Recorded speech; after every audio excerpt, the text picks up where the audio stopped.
సభను అలంకరించిన ఇతర పెద్దలకి మీ అందరికీ నమస్కారం. ఈరోజు మీరంతా ఈ ఉత్సాహం చూస్తుంటే యువత సగం మంది సాఫ్ట్వేర్ ఇంజనీర్లు, సగం మంది చేస్తున్నారు. ఇదంతా కూడా 20 ఏళ్ల క్రితం ఆలోచించిన దానికి మనం ఇప్పుడు అనుభవిస్తూ ఉన్నాం.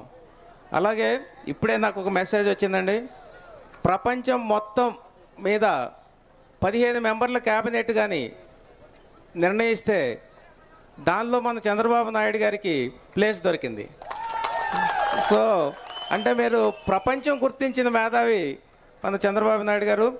కాబట్టి ఈ పరిశ్రమలు రావాలన్నా, ఇక్కడ తర్వాత ఉద్యోగ కల్పాలన్నా, తర్వాత ఏ ఆర్థిక పరిపుష్టి కల్పించాలన్నా, తర్వాత ప్రతి ఒక్కరికి కూడా ఆర్థిక శక్తి కల్పించాలన్నా చంద్రబాబు నాయుడు గారి ఐడియాలు, చంద్రబాబు నాయుడు గారి అడ్మినిస్ట్రేషన్లోనే కలుగుతుందండి.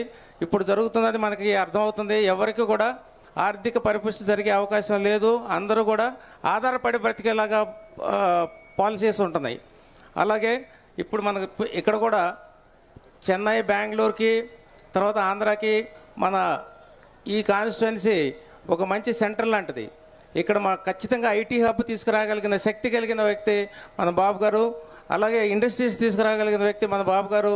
అలాగే మేము కూడా మేము ఇక్కడ నుంచి గెలిచి వెళ్ళిన తర్వాత పార్లమెంట్లో కూడా ఈ చిత్తూరుకి రావాల్సిన పరిశ్రమలు కానీ, లేకపోతే దానికి సంబంధించిన ఫండ్స్ కానీ ఏది రావాలన్నా కూడా నేను వాళ్ళతో మాట్లాడి, మేము అక్కడ సభలో మాట్లాడి ఇక్కడ రావాల్సిందని రావడానికి ప్రయత్నం చేస్తానండి.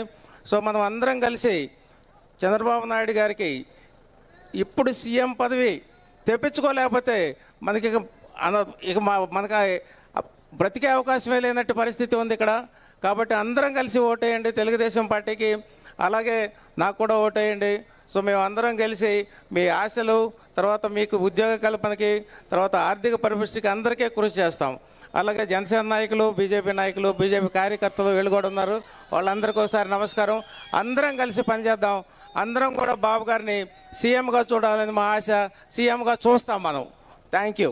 జై చంద్రబాబు నాయుడు గారు. Thank you sir.